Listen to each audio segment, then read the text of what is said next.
friends, welcome back to my kitchen. If you're new here, my name is Jen and I'm really glad you stopped by. This week I'm going to be tackling my tomatoes. Last year I found a really good deal at the Amish market on cases of tomatoes. And so I bought 2 cases and they were about 20 pounds a piece of these really large tomatoes. So I just brought them home, stuck them in the freezer in a big bag, and figured I'd get to them another day. And gardening season is approaching and I'm not going to have time to get to them. So I figured I'd go ahead and free up some space in my freezer and tackle these tomatoes. And what I'm going to turn these into is just plain tomato sauce. I'm an ingredient canner. I figure it's easier to just can ingredients and then I can add to it later. I'm just going to can this as plain tomato sauce, and then if I want to use it as chili starter, I can season it appropriately. If I want to use it as spaghetti sauce, I can season it appropriately. I can do all of that later. I don't need to do that now. So I'm going to be using the recipe out of this book, the Ball Complete Book of Home Preservation, and I'm using the recipe for water bath canning. They have 2 different methods of canning tomato sauce in here. One is water bath, one is pressure canning. I'm doing water bath. So at this point, all I'm going to do is just load my tomatoes into my canner. I did not peel or core any of these, so that's okay. I'm going to be running them through my food mill. I'm going to get as many of these tomatoes in here as I possibly can. I'm going to add a little bit of water, and I'm just going to kind of put it on medium and let it go.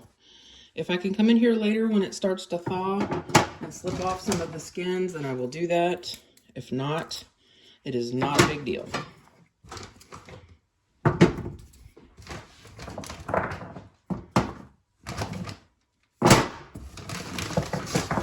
mean, some of these guys are just absolutely massive.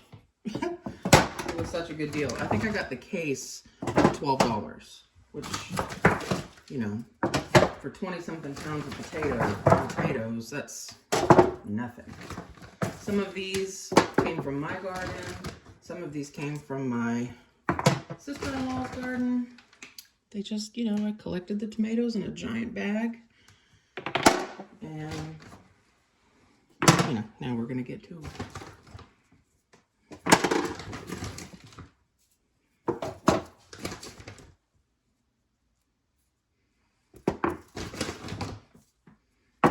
So let me go ahead and get these all loaded in, and I'll show you what I do next. All right, so I got about, I'd say 80% of them in here. And what I'm gonna do, since I didn't pre-thaw these, is I'm just gonna let them cook for a little while, and as they cook down, I will add the rest of them. I'm gonna put the rest of them in a bowl over on the other counter, and they can kind of be thawing out while these are cooking down. Let me show you this tomato real quick. I mean, is that not the most beautiful thing? Just enormous, enormous.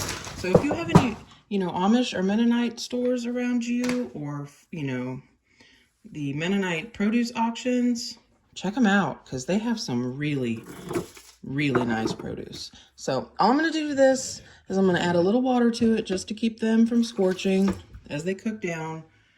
They will release a ton of liquid. I know that this is going to have to cook down some more because I'm adding water, but that's okay. I don't mind. I have plenty of time. I'm not in a hurry. So once I get to the point where I am ready to process these tomatoes for the cores and the seeds and the skins out, I will be back with you. Okay, I just have my roaster setting to defrost, and it's been a little over an hour. Defrost on my roaster is like 275, and when I came in here to check on it, the roaster pan was full of water, and I only added just a little bit of water to this, but I have removed 2 of these 8-cup measuring cups of liquid, and that's kind of the glory of using frozen tomatoes, is they really let go a lot of their liquid fast, which means you don't have to cook it for as long to get it to the thickness that you want. Now at this point, you could come in here and the skins just slide right off. The ones that are on the bottom, obviously, it's gonna come off easier. But I'm not gonna really fool with this too much. because, as I said before, I'm going to run this all through a food mill, and it will catch the skins, it will catch the seeds, and then I'm going to take all of those skins and seeds and I'm going to put them in my dehydrator and dry them out and turn them into tomato powder. So I'm going to go ahead and add some more of those frozen tomatoes I have thawing out on the counter and just continue to let these guys cook down, and I'll remove the water as I need. Okay friends, it's been a couple of hours. The tomatoes got nice and soft and completely defrosted. I did kind of go through here and pick some of the peels off, but really that's pointless because I am going to run it through the food mill. So before we get any farther, that's what I'm going to do right now, is just a couple of scoops of my tomatoes at a time into the food mill. And then I have my food mill sitting on top of another bowl, and when this bowl gets full, I'm just going to transfer it to this pan that I have sitting over here until I'm all done with what's in the roaster. And like I said, I'm going to save the skins and I'm going to dehydrate them to make tomato powder.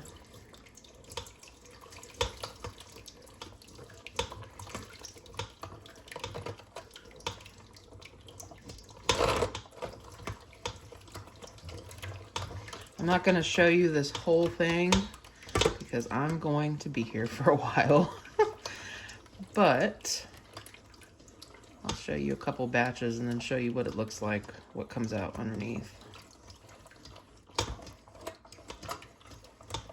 And I may actually have to switch this out for a larger strainer in the bottom because it does not look like the pulp wants to pass through.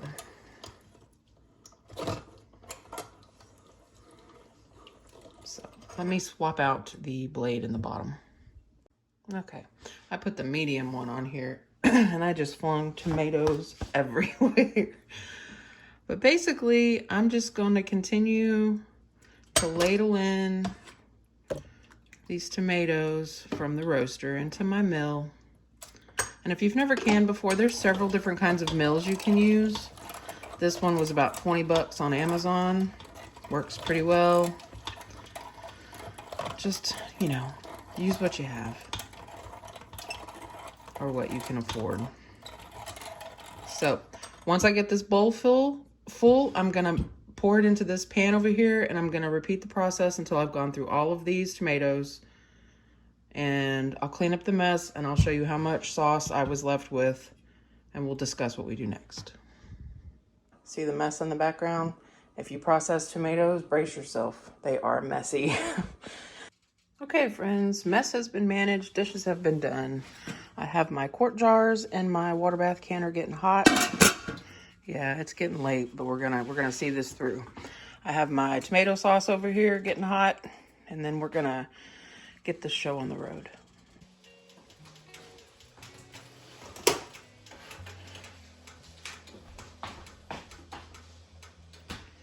All right, guys. Sauce is nice and hot. Jars are nice and hot. So I'm gonna get these going. I'm gonna can this in quart jars. I'm not really sure how much this is gonna make. If I have leftovers, I'll just do pint jars for smaller cooking.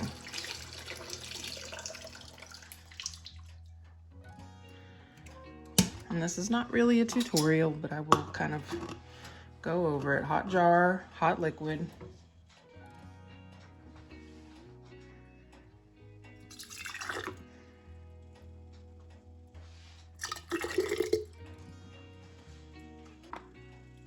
Try not to can when you're tired.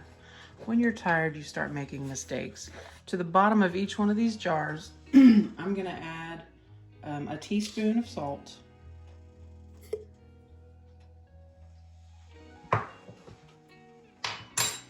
And 2 tablespoons of lemon juice. If you're following along on this recipe, it's on page 360 of the ball book that I showed you at the beginning. And it says for bottled lemon juice, pint jars is a tablespoon, quart jars are 2 tablespoons. So just in the bottom of each one of your jars, put your lemon juice and your salt if you're adding salt. It has been a long day, y'all. please forgive me.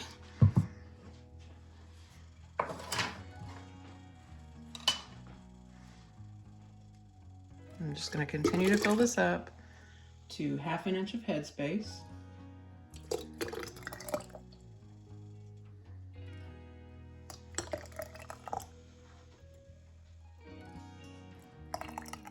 That would be the second line on the neck of your jar.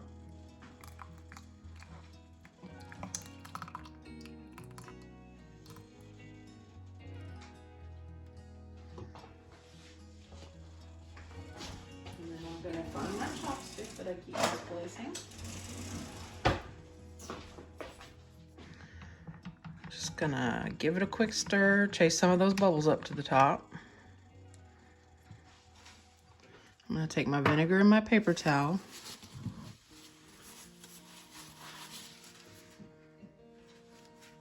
Wipe the rim of the jar. You check for nicks or cracks this way, and you make sure there's nothing going to impede the seal of your jar. My lids are in hot water. I'm going to put the lid, I'm going to center my lid, and I'm going to put my ring on to finger tight. And I'm going to put this in my water bath canner. Then I'm going to continue on. I'm going to pull a jar out, salt, lemon juice, fill it to 1/2 inch of headspace, wipe the rim, and just continue until I get a full load for my canner.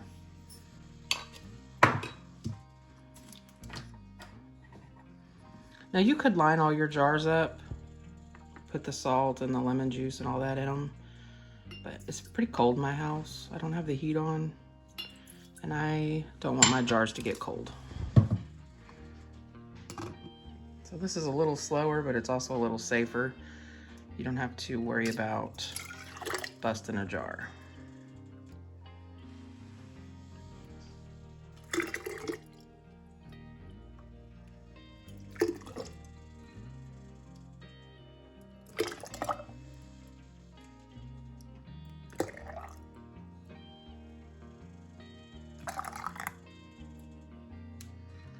To 1/2 inch of headspace.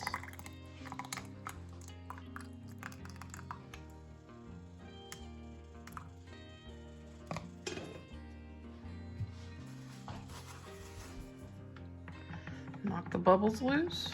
Even though this is a thicker liquid, so some bubbles do still settle when you're pouring it in with a ladle like that. Wipe the rim of the jar. Lid, ring, finger tight, into the canner. I'm going to continue on until I have a full load.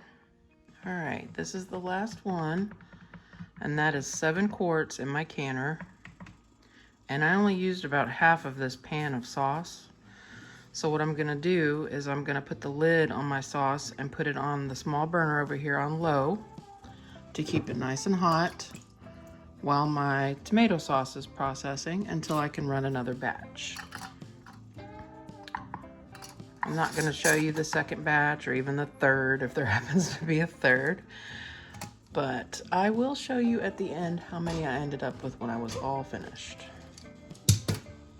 So in your water bath canner, you want to make sure you have 1 inch of water on top of your jars, at least 1 inch of water. I'm gonna put the lid on. I'm gonna turn the heat up. And once this comes to a rolling boil, I'm gonna time it for 40 minutes.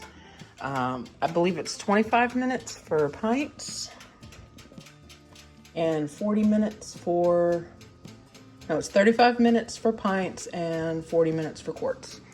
So when that's done, I will show you what the jars look like.